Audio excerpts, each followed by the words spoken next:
الحمد لله رب العالمين والصلاة والسلام على أشرف الأنبياء والمرسلين وعلى آله وصحبه وأزواجه أجمعين.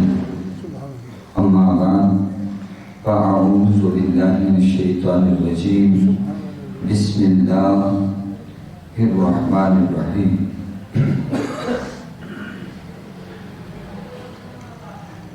وما أرسلناك إلا رحمة للعالمين. صدق الله العظيم. إن الله وملائكته يصلون على النبي يا أيها الذين آمنوا صلوا عليه وسلموا تسليما. اللهم صل على سيدنا ومولانا محمد عبدك وحبيبك ونبيك ورسولك النبي الأمي. الصلاة والسلام عليك يا رسول الله. الصلاة والسلام عليك يا حبيب الله. الصلاة والسلام عليك يا جلال. السلام عليك يا نبي الحرمين. السلام عليك يا محبوب رب العالمين. خاتم النبيين. الصلاة والسلام عليك يا شفيع نبي الحرمين. محترم حاضرین، اللہ پاک کا کس قدر کرم ہے کہ ہم اس وقت اس کے گھر میں حاضر بھی ہیں، جمعۃ المبارک کی برکتیں بھی حاصل کر رہے ہیں، اور حضور نبی کریم صلی اللہ علیہ وسلم کا ذکر کر کے مزید سعادتیں سمیٹنے کا سامان بھی کر رہے ہیں۔ محترم حاضرین، وقت کے پیش نظر میں صرف ایک سوال مجھ سے کیا گیا، اس حوالے سے تھوڑی سی گفتگو ہوگی، ورنہ میرا تو خیال تھا کہ میں آج سیدنا شیخ عبدالقادر جیلانی محبوب سبحانی شہباز دامکانی قطب ربانی سیدنا الشیخ عبدالقادر جیلانی رضی اللہ تعالی عنہ کی حیات مبارکہ کے حوالے سے گفتگو کروں گا۔ انشاءاللہ اگلے جمعے اللہ خیر فرمائے اس موضوع پر گفتگو کریں گے۔ سوال یہ کیا گیا ہے کہ لوگ کہتے ہیں اہل سنت وہ صحابہ کرام سے بڑھ کر حضور کے عاشق ہیں کہ میلاد کی محفلیں سجاتے ہیں، میلاد مناتے ہیں، جلوس نکالتے ہیں، چراغاں کرتے ہیں، گھروں کو سجاتے ہیں، جھنڈے لگاتے ہیں، جھنڈیاں لگاتے ہیں، لائٹنگ کرتے ہیں۔ تو حضور صلی اللہ تعالیٰ علیہ وسلم سے بھی ثابت نہیں ہے، اور نہ ہی صحابہ کرام سے ثابت ہے۔ دوستو، افسوس یہ ہے کہ میلاد تو نبیوں کا قرآن سے ثابت ہے۔ سبحان اللہ، سبحان اللہ، سبحان اللہ۔ میلاد کا ذکر کرنا، تشریف آوری کا ذکر کرنا، کیا حضور پیدا نہیں ہوئے؟ سوال یہ ہے، کوئی کہتا ہے جی امام کعبہ فرما رہے تھے کہ میلاد تو قرآن سے اور حضور کے فرمان سے یا عمل سے یا صحابہ کرام کے عمل سے ثابت نہیں ہے۔ تو دوستو، ظاہر ہے کہ جب میلاد کی محفلیں سجتی ہیں، الحمدللہ میلاد کی محفلیں تو سارا سال سجتی رہتی ہیں۔ سبحان اللہ، سبحان اللہ۔ ابھی بھی میں نے جمعہ کے بعد الحمدللہ 2 محفلوں میں جانا ہے، سبحان اللہ۔ جمعہ سے پہلے بھی الحمدللہ میلاد کی محفل سے ماشاءاللہ حاضری لے کر آیا ہوں۔ اللہ تو سارا سال ہر لمحے ہر آن کہیں نہ کہیں میلاد کی محفلیں سج رہی ہیں۔ تو بات ہے سمجھنے کی کہ دیکھیے صحابہ کرام چراغاں کرتے تھے، صحابہ کرام جھنڈیاں لگاتے تھے، ان دوستوں سے کوئی سوال کرے، بڑی محبت سے بات کرنی ہے ہم، ان دوستوں سے کوئی سوال کرے کیا اس وقت بجلی تھی؟ اس وقت اس طرح لیٹرن کا انتظام ہوتا تھا؟ کیا اس وقت یہ جھنڈیاں ہوتی تھی؟ جب تھی ہی نہیں بے شک تو سوال کیوں؟ وہ سادہ دور تھا، صحابہ کرام ہر کام کو اپنے حالات کے پیش نظر سبحان اللہ وہ کیا کرتے تھے۔ اللہ اب دیکھیے صرف میلاد پر ہی اعتراض کیوں؟ صحیح آج ہماری مساجد کہاں سے کہاں تک پہنچ گئی۔ حضور صلی اللہ علیہ وسلم کے دور کی مساجد کا اگر آپ جائزہ لیں تو وہ انتہائی سادہ بے شک سادہ چھتیں، سادہ شہدی، اور بالکل ان کی چھت انتہائی نیچے، کوئی بلندی پر نہیں ہے، بلند نہیں ہے۔ بعد صحابہ کرام کے سر ٹکراتے تھے، وہاں کوئی قالین کا تصور نہیں تھا۔ حضور صلی اللہ علیہ وسلم لاؤڈ اسپیکر کے بغیر، ساؤنڈ کے بغیر، ابو بکر صدیق رضی اللہ تعالیٰ عنہ آج مولوی دھڑلے سے ساؤنڈ کے بغیر تو تقریر نہیں کرتے۔ حضور صلی اللہ علیہ وسلم جب بیان فرماتے تھے تو آپ کی پورے مجمع میں یکساں آواز سنائی دیتی تھی، جس طرح قریب والا آواز سن رہا ہے ایسے ہی دور والا سن رہا ہے۔ ہم آواز پہنچانے کے لیے سپیکر کے محتاج ہیں، میرے آقا سپیکر کے محتاج نہیں۔ تو حضور کے دور میں تو ساؤنڈ نہیں تھا، تو آج بھی تو ساؤنڈ کے بغیر بیان ہو سکتا ہے، قالین کے بغیر نماز ہو سکتی ہے۔ آج سادگی سے تو دیا جلایا جا سکتا ہے۔ حضور صلی اللہ علیہ وسلم کے دور میں حج پر اونٹوں پہ سوار ہو کر جاتے تھے، گھوڑوں پہ سوار ہو کر جاتے تھے یا پیدل جاتے تھے، تو کیا آج اونٹ ختم ہو گئے؟ کیا آج گھوڑے ختم ہو گئے؟ کیا آج خچر ختم ہو گئے ہیں؟ تو دوستو بات کریں، وہ جب بھی گھما پھرا کر سوئی رکتی ہے تو میلاد پہ کیوں؟ میلاد کی محفل میں جو اہل سنت صحیح طور پر، میں نے صبح بھی محفل میں کہا تھا اسی مسجد میں کہ الحمدللہ ہمارے بزرگ باوضو ہو کر درود و سلام پڑھتے ہوئے میلاد میں شریک ہوتے ہیں، نعتیں پڑھتے ہیں، بیانات کرتے ہیں۔ اگر کوئی ہٹ کر کوئی کام کرتا ہے خلاف شرع، وہ جہالت ہے۔ اور صبح بھی میں نے یہ جملہ کہا تھا، افسوس تم لوگ علماء کی وجہ سے بدنام ہو اور ہم اہل سنت جو حلا کی وجہ سے بدنام۔ تمہارے علماء نے ایسی ایسی باتیں کہی کہ اب ساری زندگی صفائیاں دیتے پھر رہے ہیں، لیکن ہمارے لیے مسئلہ علماء نہیں ہے، ہمارے لیے مسئلہ جو حلا ہے۔ جو حلا کام کرتے ہیں ہمیں جواب دینا پڑتا ہے، یہ فرق تو ہے۔ تو حضرات محترم، بات یہ ہے کہ الحمدللہ میلاد کی محفل سجانا قرآن سے بھی ثابت ہے، حضور صلی اللہ علیہ وسلم کے فرمان سے بھی ثابت ہے، حضور کے عمل سے بھی ثابت ہے۔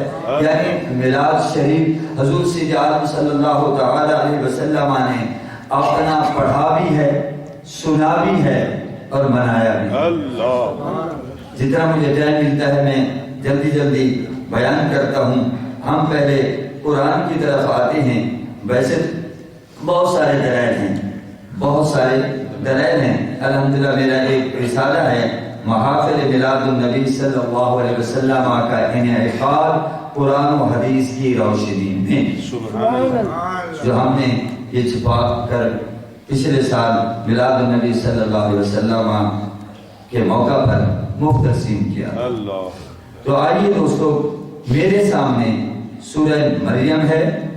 اللہ کریم نے حضرت عیسیٰ علیہ السلام کی عظمت کو بیان کرتے ہوئے سبحان اللہ قرآن حکیم کے اندر بیان فرمایا ہے، اور مزے کی بات یہ ہے کہ خود حضرت سیدنا عیسیٰ علیہ السلام کی زبانی ان کے میلاد کا بیان ہے، اور اللہ نے قرآن میں نقل کیا۔ سبحان اللہ، سبحان اللہ، سبحان اللہ۔ دیکھیے اب وقت نہیں ہے کہ حضرت عیسیٰ علیہ السلام پیدا ہو گئے، ظاہر بن باپ کے پیدا ہوئے، جناب جبرائیل آئے، گلے باندھ میں پھونک ماری، بھر کے آپ پیدا ہوئے۔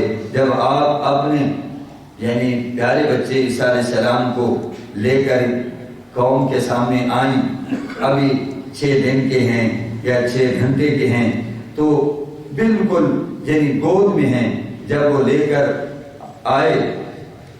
آپ آئیں تو قوم نے کہا یا اخت ہارون ما کان ابوک امرأ سوء وما کانت امک بغیا، اے ہارون کی بہن تیرا باپ بھی برا آدمی نہ تھا، وہ بھی ایسا نہ تھا، اور نہ تیری ماں بدچلن تھی، تمہارا تو گھرانہ ہی پاکیزہ ہے، تقوی و طہارت کے اعلیٰ معیار پر ہیں، یہ کیا ہوا؟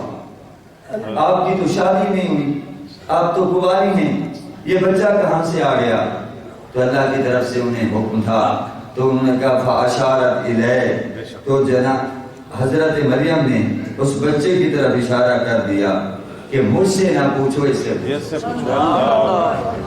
قالوا کیف نکلم من کان فی المہد صبیا، تو وہ بولے ہم اس سے کیسے کلام کریں، اس سے کیسے بولیں، اس سے کیسے پوچھیں جو ابھی گود میں ہے، جو ابھی گود میں بچہ ہے۔ بچہ تو نہیں بولتا، یہ تو تازہ بتازہ بچہ ہے، یہ کیسے جواب دے گا؟ سبحان اللہ۔ انہوں نے کہا باہر کے باپ بات تو کرو، آپ پوچھو تو صحیح۔ سبحان اللہ سبحان اللہ۔ جب متوجہ ہوئے تو سبحان اللہ، ابھی ماں کی گود میں ہے اور بچہ سوال و جواب نہیں سمجھتا، مگر وہ عام بچے نہیں، سبحان اللہ سبحان اللہ، وہ تو اللہ کے سچے نبی بن کے آئے۔ اب سنیے، ابھی بچے ہیں، کیا فرما رہے ہیں؟ قال انی عبد اللہ، تو حضرت عیسیٰ علیہ السلام نے کہا انی عبد اللہ، میں اللہ کا بندہ، آتانی الکتاب، اس نے مجھے کتاب دی ہے، یعنی انجیل دینے کا وعدہ فرمایا ہے، وجعلنی نبیا، اور اس نے مجھے نبی بنا دیا ہے، اسے اعلان کرنا ہے، وجعلنی مبارکا، اور اس نے مجھے بابرکت بنایا ہے، اینما کنتو، میں جہاں بھی ہوں برکت ہی برکت، سبحان اللہ، ماں کی گود میں آیا برکت، جہاں قدم رکھا برکت، جہاں بھی جاؤں گا برکت ہی برکت۔ سبحان اللہ۔ باؤسانی بالصلاۃ والزکات، اور اس کریم نے مجھے فرمایا نماز کا حکم دیا ہے، ابھی بچے ہیں سب کچھ پتہ ہے، بس زکات اور زکات کا معلوم تو حیا، جب تک میں زندہ رہوں زکات بھی دیتا رہوں، اور ہاں وبرم بوالدتی، اور میری والدہ کے ساتھ مجھے نیکی کرنے والا بھی بنایا ہے، میں اپنی والدہ کا فرما بردار جب تک رہوں گا، میری والدہ رہے گی، میں والدہ کے ساتھ نیکی کرتا رہوں۔ سبحان اللہ سبحان اللہ۔ ابھی بچے ولم یجعلنی جبارا شقیا، اور مجھے متکبر اور نافرمان نہیں کیا، اللہ نے مجھے عاجزی کا پیکر بنا کے دیا۔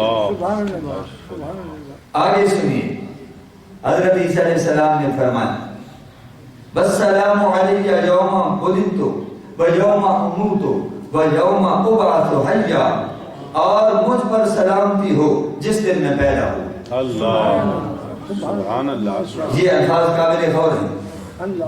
فرمایا والسلام، سلامتی ہو مجھ پر جس دن میں پیدا ہوا، یعنی میری پیدائش کا جو دن ہے وہ عام دن نہیں ہے، نبی کی پیدائش کا دن ہے، اس دن پر سلام ہو جس دن میں پیدا ہوا، ویوم اموت، اور جس دن میں اس دنیا سے جاؤں اس دن بھی سلام، سبحان اللہ، کیونکہ اللہ سے ملاقات کا دن ہے، یہ بھی کوئی معمولی دن نہیں ہے، ویوم ابعث حیا، اور جس دن زندہ اٹھایا جاؤں، سبحان اللہ، عالم برزخ میں زندگی گزارنے کے بعد پھر اٹھایا جاؤں، تو وہ دن بھی کوئی عام دن نہیں ہوگا، اس دن بھی سلامتی سبحان اللہ کمال ہے یار۔ عیسیٰ علیہ السلام حضور کے مقتدی ہیں، مسجد اقصی میں نماز ادا کی ہے۔ جب مقتدی کا یہ مقام ہے، ان کی پیدائش کا دن کوئی عام دن نہیں ہے، ان کا دن کوئی عام دن نہیں ہے، بڑی عظمت والا دن ہے، بڑی شان والا دن ہے۔ تو جناب والا آپ کیا فرما رہے ہیں؟ آپ کہہ رہے ہیں جس دن میں دنیا سے اٹھایا جاؤں تو اس دن پر بھی سلام۔ تو دوستو اگر ان کی پیدائش کا ذکر ہو سکتا ہے قرآن میں، تو نبی کریم صلی اللہ علیہ وسلم کی تشریف آوری کا ذکر تو جا بجا ملتا ہے۔ سبحان اللہ سبحان اللہ۔ اچھا ایک اور حوالہ، سبحان اللہ، دیکھیے حضرت عیسیٰ علیہ السلام سورہ مائدہ کی آیت نمبر 114 میں ہے کہ حضرت عیسیٰ ابن مریم نے عرض کی اللہم ربنا انزل علینا مائدۃ من السماء، اے ہمارے رب اتار دے آسمان سے ہم پر کھانے کا خوان، یعنی دسترخوان، اور جس پر طرح طرح کے کھانے بھی سجے ہوئے۔ آگے سنیے تکون لنا عیدا لاولنا وآخرنا، فرمایا تو ہمارے لیے اتار دے، عید ہو جائے، تکون لنا عیدا لاولنا، ہمارے لیے عید ہو جائے، ہمارے اگلوں کے لیے بھی اور ہمارے پچھلوں کے لیے۔ سبحان اللہ۔ یعنی جس دن وہ دسترخوان آسمان سے اترے، ہم حضور کے یوم میلاد کو جشن عید میلاد النبی کے طور پر مناتے ہیں، تو کہتے ہیں دین میں تو صرف 2 عیدیں ہیں، انہوں نے نکال لی ہے۔ اب ذرا اور تو فرمائیے، عید کا معنی ہے انتہا درجے کی خوشی کا اظہار ہے، جشن منانا۔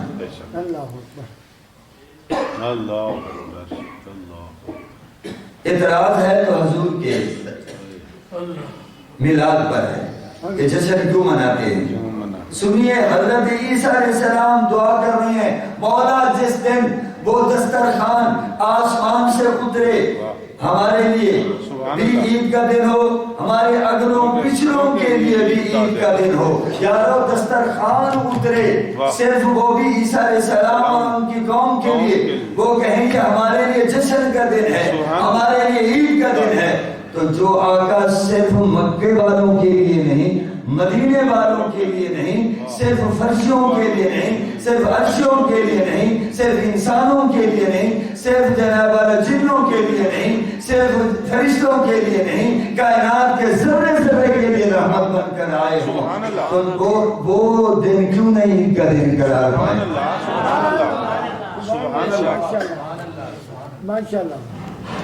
محترم بزرگوں، اب ایک ہی حوالہ دے پاؤں گا، بہت سارے حوالے ہیں ویسے۔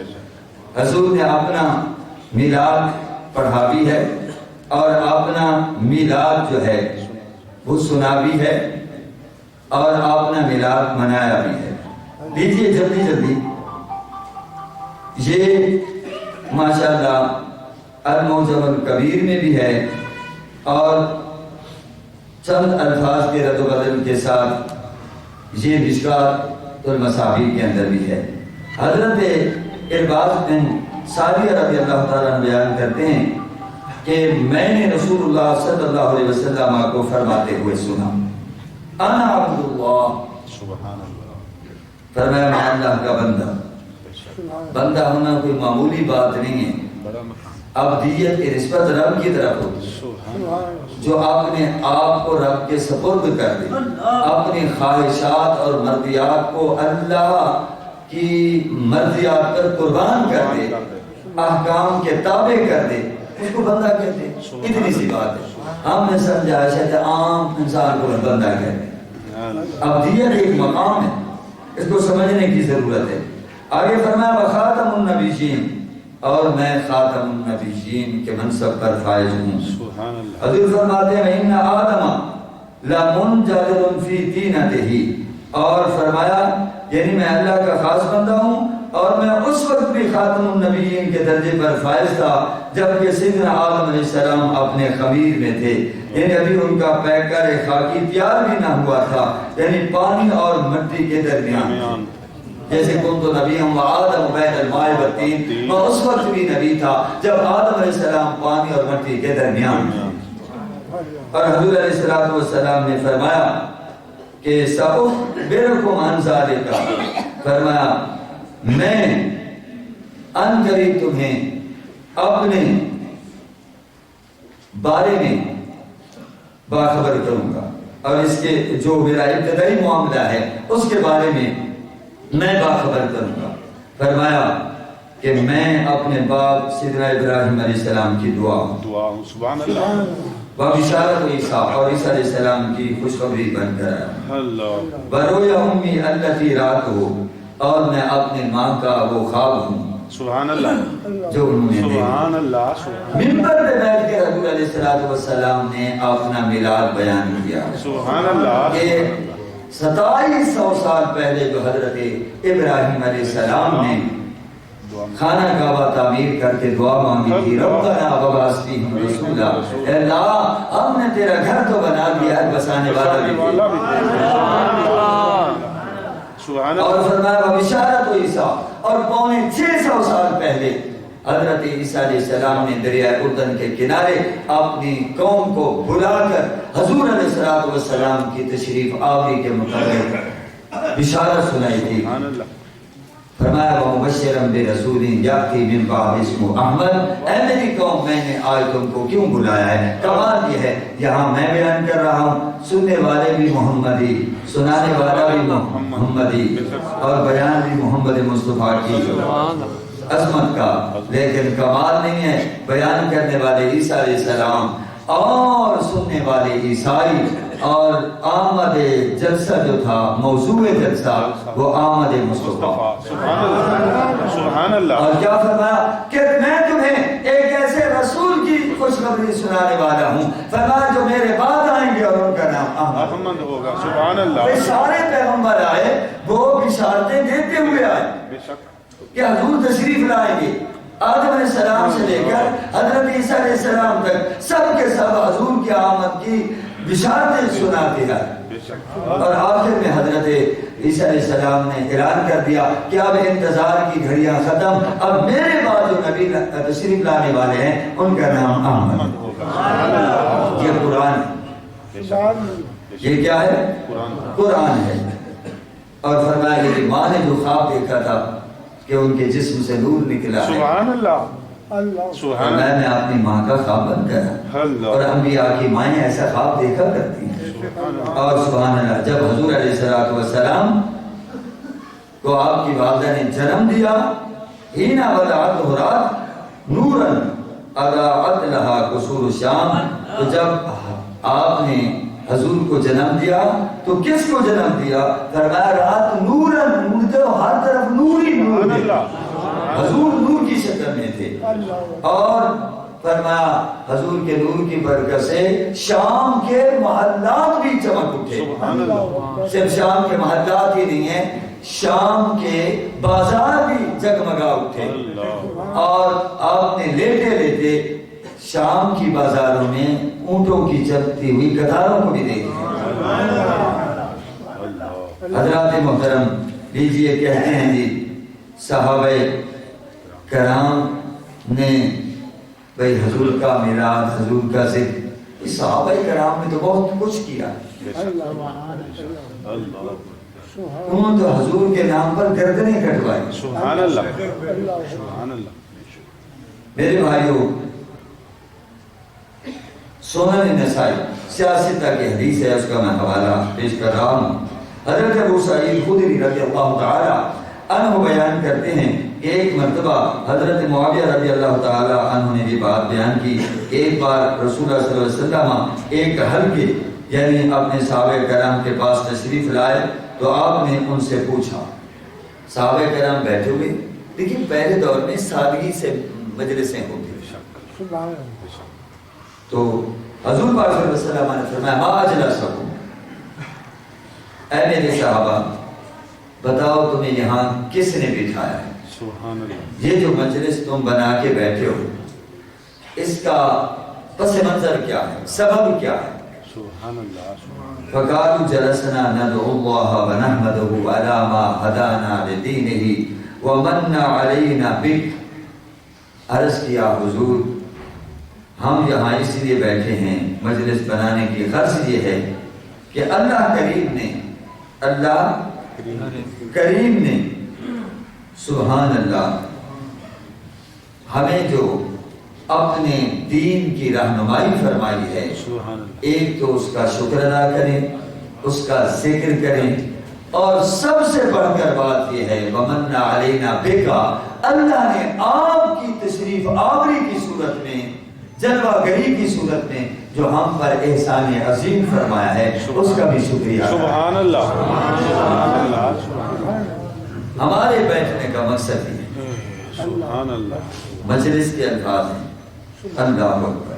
اب حضور علیہ السلام نے فرمایا کیا بتاؤ کہ تم اللہ کی قسم کھا کر بتا سکتے ہو کہ تمہارے بیٹھنے کا مقصد صرف یہی ہے کہ اللہ کا ذکر کرنا، دین اسلام کے ملنے پر اللہ کا شکر ادا کرنا، اور میری تشریف آوری کو اللہ کا احسان مانتے ہوئے شکر ادا. سبحان اللہ. سبحان اللہ. لقد من اللہ علی المؤمنین اذ بعث فیہم رسولا. اللہ نے مومنوں پر بڑا احسان کیا کہ ان میں عظیم الشان رسول. سبحان اللہ. سبحان اللہ. اللہ نے بے شمار نعمتیں دی، کسی پر احسان نہیں جتلایا، لیکن جب حضور پاک کو بھیجا تو فرمایا اللہ نے مومنوں پر بڑا احسان کیا. حالانکہ آئے تو سب کے لیے ہیں، رحمت للعالمین ہیں سب کے لیے، مگر چونکہ حضور پاک کی ذات سے، آپ کی تعلیمات سے پورا فائدہ اٹھانے والے مومنین ہیں، اس لیے احسان جتلایا تو مومنین پر بھی. اور اللہ کو علم تھا کہ میرا یہ احسان مومنین ہی مانے. سبحان اللہ. اللہ اکبر. تو صحابہ کرام سے حضور نے فرمایا تم قسم کھاتے تو تمہارے بیٹھنے کا مقصد یہ ہے. نے کہا اللہ کی قسم محض ہم اسی مقصد کے لیے بیٹھے ہیں. تو اب سنیے حضور علیہ السلام نے فرمایا میں نے تم سے اس لیے حلف نہیں دیا کہ تم پر کوئی تہمت ہے، الزام ہے، بہتان ہے. چونکہ قسم تو اس وقت دی جاتی ہے نا کسی پر کوئی بہتان ہو. میں نے قسم کیوں اٹھوائی ہے تاکہ پتہ چل جائے حضور کے ذکر یا میلاد کی یا ذکر کی محفل سجانا کوئی عام بات نہیں ہے، یہ بڑی خاص بات ہے. تو حضور پاک نے فرمایا سنو وَإِنَّمَا آتَانِي، فرمایا اس لیے کہ ابھی میرے پاس جبرائیل امین آئے ہیں. فَأَخْبَرَنِي، انہوں نے مجھے بتلایا ہے کہ إِنَّ اللَّهَ عَزَّ وَجَلَّ يُبَاهِي بِكُمُ الْمَلَائِكَةَ، اللہ پاک جو ہے تم پر فخر و مباحات فرما رہا ہے، یعنی خوشی کا اظہار فرما رہا ہے. تم بیٹھ کر یہاں خوش ہو رہے ہو اللہ کا ذکر کر کے، اور میری تشریف آوری پر اللہ کا شکر ادا کر رہے ہو. تم زمین پر خوش ہو رہے ہو، اللہ فرشتوں کے سامنے تم پر خوش ہو. سبحان اللہ. سبحان اللہ. اب بھی کوئی کہے کہ امام کعبہ فرماتے ہیں قرآن و حدیث میں ثبوت نہیں ہے، تمہارے لیے امام کعبہ دلیل ہے. قرآن حجت ہے، امام کعبہ حجت ہے. حدیث حجت ہے کہ امام کعبہ حجت ہے. پتہ ہے آپ کو ان کے خیالات تو نسلیوں کے خیالات، ان کی تاریخ پڑھیں پھر پتہ چلے. تو میرے بھائیوں یہ میں